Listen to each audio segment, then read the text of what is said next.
बहुत नमस्ते, मैं हूं याकिबुल। विधानसभा में आज मोहन अग्रवाल जी ने कुछ महत्वपूर्ण घोषणाएं की हैं। मसलन धर्म स्वातंत्र अधिनियम पेश करने की उन्होंने बात कही है। उन्होंने कहा है कि स्कूलों में नई शिक्षा नीति लागू होगी। वो शिक्षा नीति जो स्कूल का पहला पीरियड होगा वो पीरियड आध्यात्म और योग का होगा, और इसके अलावा बहुत कुछ घोषणाएं। ब्रजमोहन जी, धर्म स्वातंत्र अधिनियम की क्या जरूरत पड़ गई है? रमन सरकार के समय भी तो एक एक्ट बना ही हुआ था ना।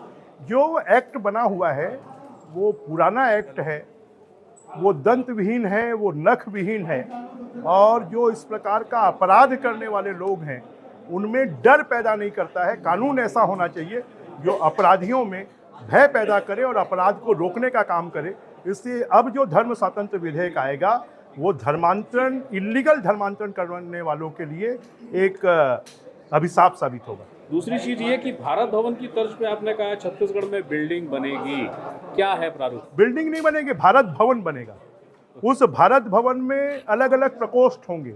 संगीत का प्रकोष्ठ होगा, गाने का प्रकोष्ठ होगा, नाटक का प्रकोष्ठ होगा, आर्ट का प्रकोष्ठ होगा, कल्चर का प्रकोष्ठ होगा, जिससे कि कल्चर की जितनी भी गतिविधियां हैं वो एक ही स्थान पर चल सकें और राष्ट्रीय अंतर्राष्ट्रीय स्तर पर हमको एक पहचान मिले।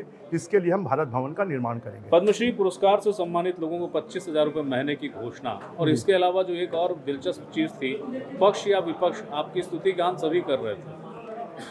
देखिए, मेरा ये मानना है कि जब चुनाव होते हैं तो हम अलग अलग पार्टी के लोग हैं, परंतु जब हम सरकार में बैठे हैं तो पूरे छत्तीसगढ़ का, पूरे क्षेत्र का संतुलित विकास हो, और इस संतुलित विकास के लिए अगर विधायक मांग करता है तो अपने क्षेत्र के विकास के लिए मांग करता है, और इसलिए सभी सबके साथ में न्याय होना चाहिए।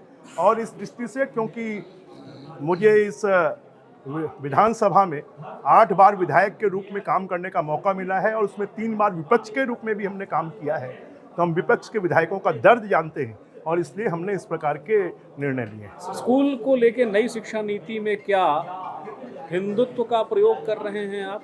पहला पीरियड आप कह रहे हैं आध्यात्म का होगा, योग का होगा, क्या आवश्यकता? निश्चित रूप से हमारा जो बच्चा है वो मानसिक रूप से भी सबल हो, वो शारीरिक रूप से भी सबल हो, क्योंकि अगर किसी भी व्यक्ति को, किसी भी बच्चे को अच्छा नागरिक बनाना है तो उसकी मन, बुद्धि, शरीर, आत्मा चारों का विकास होना चाहिए।